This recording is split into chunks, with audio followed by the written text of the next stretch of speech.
everyone, welcome back to the Untitled Tribe channel. If you're new here, welcome. Thanks for stopping by and spending some time with me today. Ever since Mike and I announced our second adoption journey, I have been fielding so many questions, mostly over on Instagram in my DMs, about the process and what we were doing this time around and how this all works, seeing as how this match came to us in a very different way than our very first one in our first adoption journey. I was answering all of your questions on a very individual level when I started to realize that a lot of you guys have the same or very similar questions about the process, and I thought it might be more helpful for me to make a video. So I asked you guys in my Instagram stories, I did a little poll, and out of everybody that I answered, 100% of you guys wanted to see a video about the process, what we're doing, how this works, and how it differs from our first adoption journey. So that's what I'm gonna do for you today. If this is the first video you're seeing of mine, hi, welcome to the channel. I'm Lorient, and I share this space on the internet with my husband Mike sometimes. On this channel, we share content about family building, infertility, adoption, which we're gonna talk about today. We share family vlogs sometimes, and then we share some like random like lifestyle and parenting content. And if any of that sounds interesting to you guys, you can subscribe or you can hit that little bell to get notified whenever a video goes up. We would love it if you guys joined the Untitled Tribe. So now let's get into the information that you all came here for. For starters, the way I'm gonna lay this out is I'm gonna kind of talk about the first adoption, what that process was like for anybody that isn't aware, who might be new here, and then kind of like what we're doing this time, how that's all working. And then at the end, I'm going to do like a little Q&A because I asked you guys over on Instagram if you had any specific questions to just send them my way. A lot of the questions that were sent are questions that I'm gonna answer in the video, like as I'm talking. Like a lot of people wanted to know, like, oh, do you need a home study? That'll get answered. And then for all of the questions that really didn't fit into the video of me talking about the process and explaining that, I'm gonna answer those at the end. So just to give you a little background or a refresher on what our first adoption journey was like. Our first adoption journey was like a very typical one, like you'd probably hear most people go through, where we did research, we found an adoption agency, we did our home study, which includes a lot of paperwork, fingerprinting, interviews, doctor's appointments, things like that. Once that was finalized, we created our profile for our agency. That was a web page as well as a video, and then we waited. You just wait for a match. So that's kind of the Cliff Note version of how the first adoption journey went. It was find an agency, do a home study, get home study approved, create a profile, wait, match, bring home a baby. Our second adoption journey is different in the sense that we were not a waiting family. We were not looking to adopt a child at this time. I mean, listen, I've had baby fever since my son was like 10 months old. I was like always ready for another baby. But when you struggle with infertility, when you have to either go through infertility treatments or, you know, go down the path of adoption to grow your family, a lot goes into that process. You have to be mentally ready and emotionally ready. You have to be financially ready. There's a lot of other things that have to fall into place. There was so much going on in our lives between selling our house and moving back with my parents for, you know, however long we wanted to stay here before we, you know, eventually looked for a new house. And then we figured we were gonna have to get settled in said new house. And by the time we figured we'd be ready to start talking about baby number 2, I thought it would be at least a year and a half, 2 years from now. And then Memorial Day weekend, we got a text that like changed our lives entirely. I'm gonna link the video up top where we share that we are adopting again, but just to give you again the Cliff Notes version of that, we have an open adoption with our son's family, and his biological family is expecting, and they have asked us to adopt this baby. It's a baby girl.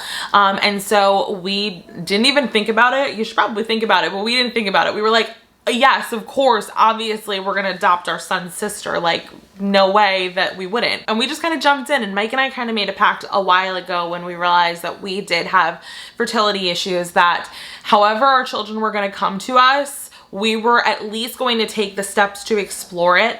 And we were gonna follow hearts, and if it was meant to be, everything would fall in place. I will say, because this match came to us in such a different way than we had ever experienced in our first adoption, even with the 3 matches that we had then, I had no idea what to do. I was like, okay, great, we're matched. We're gonna have a baby in a couple months. What do we do? Who do I call? I felt completely novice. It was like literally starting all over again. It was like first adoption journey, what? Like, I don't know what I'm doing. So it took a couple days for the initial shock of the match to wear off and for us to process everything before we decided to like actually figure out what the next steps were. And what we decided to do first was contact our adoption attorney that we had used from our first adoption, just to explain the situation to her, see what our options were in the process. Like I said, we had no idea what it is that we had needed to do. And it was explained to us that we had two options. We could do it privately, just between the two families using our legal representation. So we have our own attorney and they have their own attorney. And so we could just do it that way. And there are things to consider about that. First is the cost. I had always heard that it's cheaper to adopt privately just using attorneys than it is to go through an agency. And in speaking to our attorney, we learned that it likely wouldn't be the case. If it was less expensive, it wouldn't be that much less expensive, because if you think about it, the agency really does do a lot of stuff behind the scenes and paperwork and coordinating with the state to make all of the things happen, right? And so you're paying them for their time in those fees that you're paying. And if they're not doing them, the lawyers have to be doing them. And guess who bills more than a social worker?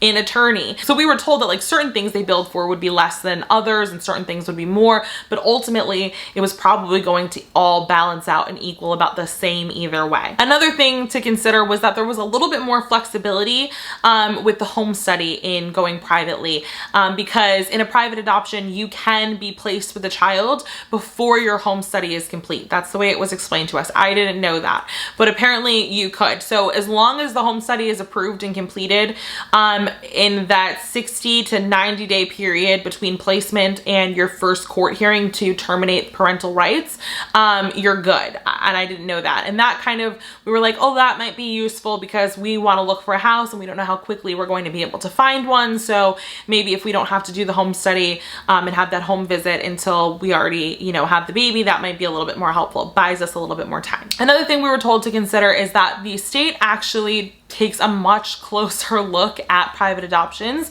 than they do with adoptions through agencies, which makes a lot of sense if you think about it. I mean, I'm sure they take their time looking through all the cases that come to them, but especially private adoptions, you want to make sure that everything is being done ethically and legally, whereas through an agency, you know, I think they're a little bit more entrusted to be doing things within the laws because they're licensed, and if they're not following the laws, they can lose their license and they won't be able to serve the communities that they work in. So we were just told that they kind of pick through private adoptions a little bit more closely, which honestly is a good thing. But from the perspective of an adoptive parent, that period of being placed with your child and having everything finalized, that's like a 6 to 8 month period of just like, you know, you're kind of on edge because it's like your child, but you're scared. Like, what if something happens and they take my baby away? It's kind of like an irrational fear in a lot of ways, but it's still something that you fear because it's not finalized. So whatever we could do to have everything finalized,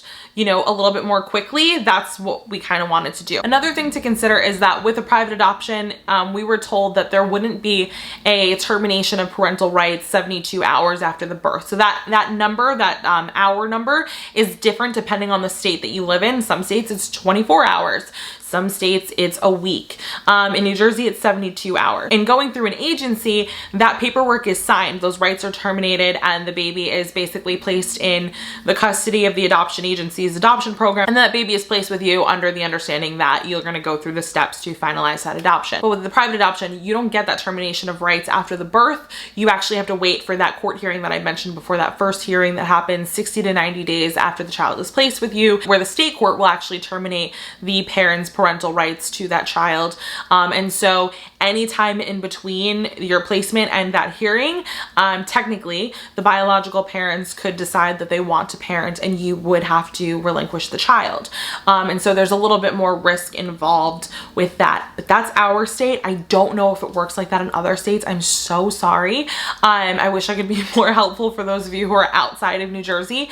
But I would just say, check with your attorney to see, you know, what your options are there. Now, even in going privately, we were still gonna, like I said, need a home study, which needs to be conducted by a licensed social worker. A lot of the times people will go to adoption agencies just, you know, for their home study if they're planning on doing things privately. So likely we were still gonna need to engage an adoption agency to get our home study done. And then for the post-placement process, because you have to do those post-placement visits and have that report written up before you could actually go to court to finalize. The second option was to actually go through the adoption agency, use their services, and then just use our attorney to finalize post-placement. Like I said, we were probably going to need to go back to our agency to do our home study anyway.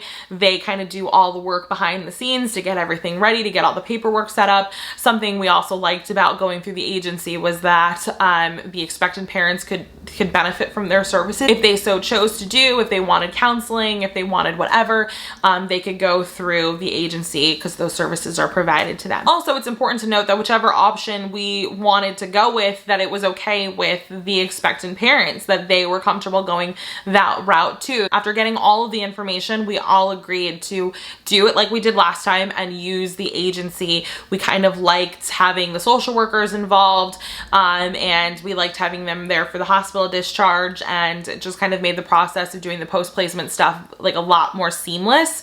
And so we are utilizing the agency again, and we're just going to use our adoption attorney to finalize at the very end. Now that we've decided we're going to go through the agency, what does the process look like for us? So because our adoption with Josiah was so recent, we actually found out we only needed to do an update to our previous home study. And so that's great because it's less expensive. I mean, it's not like wildly less expensive. It's probably a few $100s less than doing a complete home study. And we got that packet. I actually just sent that packet back in this morning. But basically it's like an updated questionnaire. So there's less questions than when we had to answer the first time. You have to redo all of your financial information for them. You have to provide all of your, employment stuff, your W-2s, your tax returns, bank statements, pay stubs, like all of that fun stuff. You have to do all of your background checks again because your background checks are only good for a year. So we have to do them again. That includes getting fingerprinted, which is an additional cost outside of what we had to pay to the agency to do the update. We actually have to go back to the doctors and get new medical forms filled out. So we both have to have physicals for that. And that's for every family member in the house. So Josiah has to have one too. All in all, I want to say that the packet was like maybe 40 pages, maybe a little less than 40 pages. So it's a little smaller than like the original home study packet, but we do still have to do an interview. Once they review the actual packet of information, we have to do the interview with the social worker, and then once we close and are in the new house, they have to come and do a home walkthrough. So normally they would do the interview when they do the home walkthrough, but because we're not in the home yet, they're kind of doing it a little bit different. So we have to have 2 meetings with them where they interview us and then they come back and do the home walkthrough, make sure everything is safe and suitable for a child. With our first adoption process, it took about 3 months from the time the home study paperwork was started to when it was approved after we had all of the visits and everything else. This time it's a much shorter time frame and everything needs to be expedited because the agency will not place a child with you unless your home study is approved. So they're working quickly behind the scenes to make sure that everything goes through, gets reviewed quickly, so that we can get finalized before baby is born. And that means on our end, we also have to do everything we can to speed up things. So that means I had to get the earliest fingerprinting appointment, and we have to take off of work to go get physicals because it was the earliest doctor's appointment, and all of that stuff. It's just moving at the speed of light, but that's what we have to do. So we're getting it done. So following this adoption plan, once baby is born, we will be placed with baby. Parental rights will be terminated 72-ish hours. I say ish because it could be longer, after the birth. And then we move on to like the post-placement process where we have to do our 4 social worker visits, just like we did last time. And then the report will be written up and we will be able to submit to the state to finalize adoption. Finalizing Josiah's adoption took 8 months after he was born. So I estimate that it'll be like 6 to 8 months this time as well. I don't know if COVID played into it taking a little bit longer last time or what, but I estimate about 6 to 8 months to finalize. And the post-placement process will look a little bit different this time too, because we went through it with Josiah during COVID, and so they weren't doing in-person visits. We had to do everything virtually. This time, I'm sure as the world has gotten vaccinated and things are starting to open back up and we're kind of going back to like normal, I have a feeling that everything will be in person. So this time we're going to get a different experience with post-placement than we had previously, and maybe we'll even get to go to court for the actual finalization. So a bunch of you guys had asked whether we needed the home study or not. I've answered that. We do need a home study. We are working on that now, but the most asked question was, what does this cost, and is it less expensive than your first adoption? So on this channel, I never actually give like real life numbers, right? I don't ever say like, oh, our son's adoption cost XYZ. Sometimes if we're talking about a specific thing, I might give you a roundabout. Like if I say like, oh, in our failed match and our disrupted placement, we lost about X amount of dollars. But I never come out and say like the total adoption cost XYZ. I kind of keep that stuff private and for our family. Hopefully you guys understand that, but I definitely understand the curiosity of, you know, how much does adoption cost and all of that. And I totally get that, and I want to be as helpful as possible. So what I will say is this adoption is going to be significantly less than our first time around. Our first time around would not have cost as much as it did if we didn't have the failed match and the disrupted placement. We obviously lost money in birth parent expenses and in the second situation in paying legal fees and things like that. Legal fees for the expectant parents representation, not in like suing or anything like that. Just wanted to make that clear. But yes, we lost money. When you have kind of failures and bumps along the way in the adoption process, you definitely can lose money, and that's a hard part, but it's part of the process. Our agency actually has different fees for placement depending on how that match is made, and so it can be pretty affordable if you are bringing your own match to the table, depending on what birth parents need and what they're going to need and what services need to be provided. So if they are not wanting counseling, if they're not wanting birth parent expenses, it could end up being on the lower end that the agency charges you for their services, because obviously they're charging for their time and the paperwork and everything that needs to be done. So if there's less of that needs to be done, the cost is less to you. So for us, even using the agency and not doing it privately, we are seeing a huge cost difference between our first adoption journey and our second. However, that might not be true for everybody that does it this way. You know, depending on the agency you use and what their fees are, they might have a flat rate placement fee, and it might be, I don't know, $20,000, let's say. And it doesn't matter how the match comes to the table, it's $20,000 regardless. And so in a situation like that, who knows? It might be cheaper to do it privately. But in our situation, because our agency has those different fees depending on how the match is made, it makes it a little bit more affordable. So here's what we're looking at in terms of fees. We have our home study update fee. We have our match retainer fee that our agency requires. We have our placement fee. Then we have our post-placement fees, which are all 4 of our post-placement visits with the court report all rolled into one. We have our legal representation, we have the expectant parents legal representation, and then there might be birth parent expenses that come up along the way. So that's kind of the process and where we're at. So far, we've paid the home study update fee and the match retainer fee, and we've submitted all of the home study paperwork. We have doctor's appointments lined up for next week. We have appointments lined up for our fingerprinting. We have all the kind of ducks in a row that we need in order to get that home study finished. And now it's just kind of a waiting game for them to schedule our first interview, and then once we're kind of moved into the house, we'll have to schedule that home visit. And then from there, our home study will hopefully be approved. I say hopefully because like you never know, but I don't see why it wouldn't be. And then the best part is we just wait to be placed with baby. So now I'm gonna go through some of the questions we got about the second adoption journey. The first question is, are we more a part of the pregnancy this time around since we already have a relationship with the expectant parents? So I would say that both times we were involved, but kind of in a minimal sense. Like we're kept in the loop. Expected mom lets us know when she's got a doctor's visit. We check in, we see how everything is going. She'll send us a sonogram picture, which she also did when she was pregnant with Josiah. We were matched in I think the last 3 months of her pregnancy when she was pregnant with Josiah. And so we got sonograms, we would get updates about doctor's appointments, and she does the same thing this time around, which is really nice. She obviously does not have to do that. The next question is, how common is it to adopt siblings via domestic infant adoption?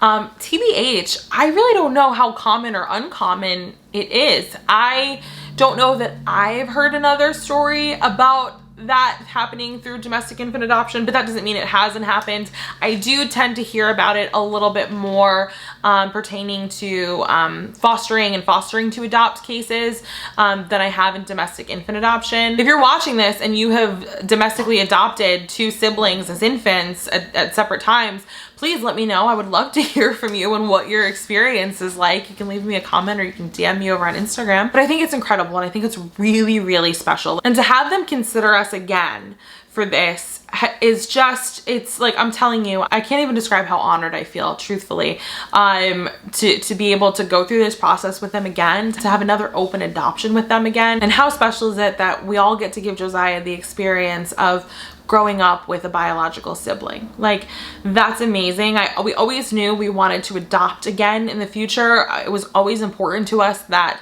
Josiah not be the only adoptee in our family, that there always be someone else for him to relate to.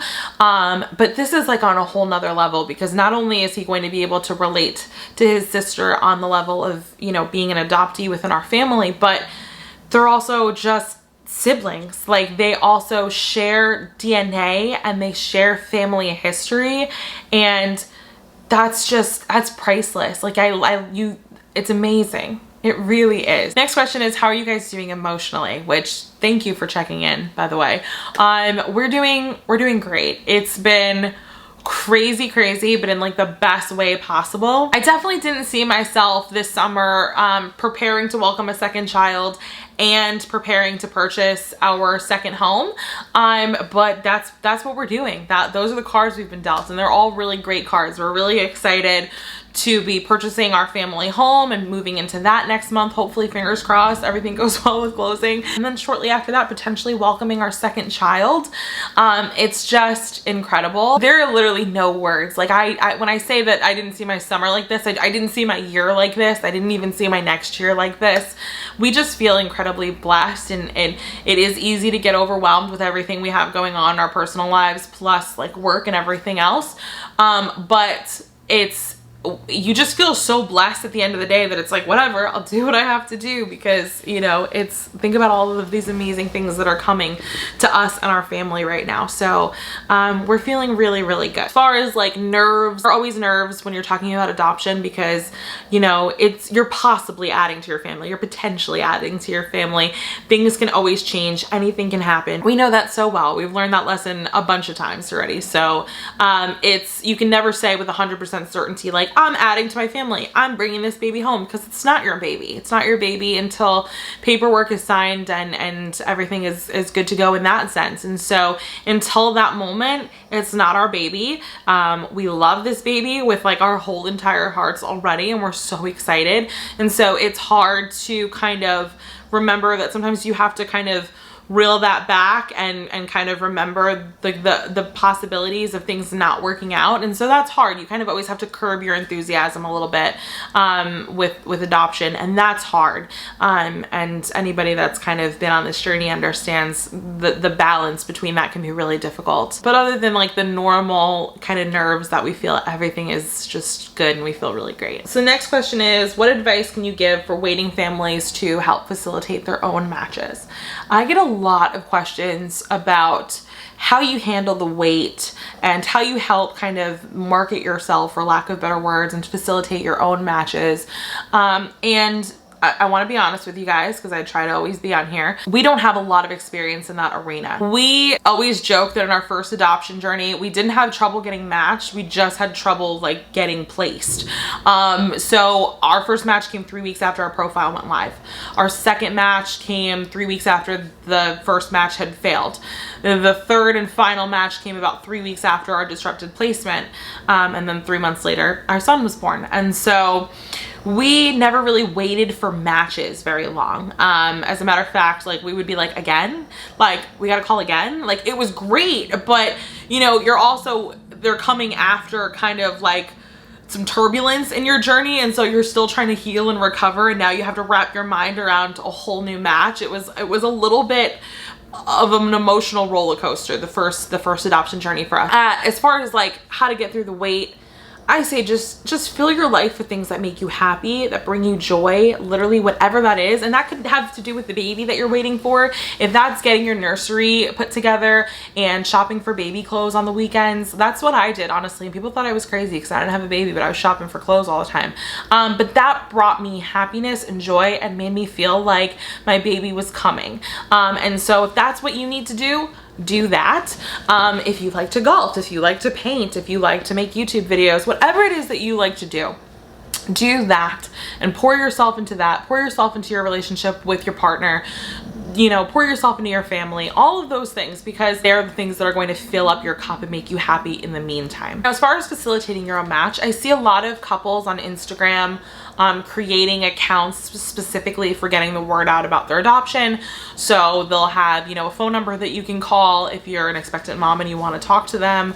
They'll have a link to their adoption profile or their book or a video or whatever, and they'll just be sharing photos of their family and the things that they're doing to kind of just give you an even deeper dive outside of their profile about what it is that they like to do and who they are. I think all of that's great, and I don't see how that could hurt, but I also don't see it being the most helpful thing, and here's why. Social media is just such a busy place where millions and millions and millions of people are on and posting every day. It's probably really hard for your content to hit the audience that you're trying to target. Also, you kind of have to be a little bit weary of the people that are going to reach out that are like scammers. I've received my fair share of messages from people that just it was not real, and you can kind of tell once you kind of poke and prod for a little bit more information that there likely is no baby or desired adoption plan. Predators just know that they can play up to the emotions of, you know, waiting families who are like desperate to add to their family,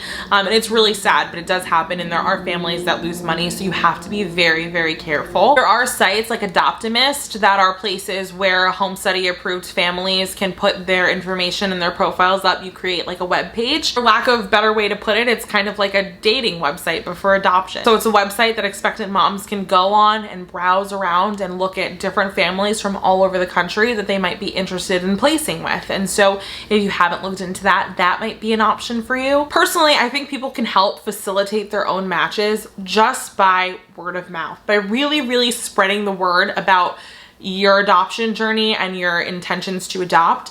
Talk to everybody about it. Talk to your coworkers, talk to your family, talk to your friends, tell your family, your friends, and your coworkers to talk to their family and friends and coworkers.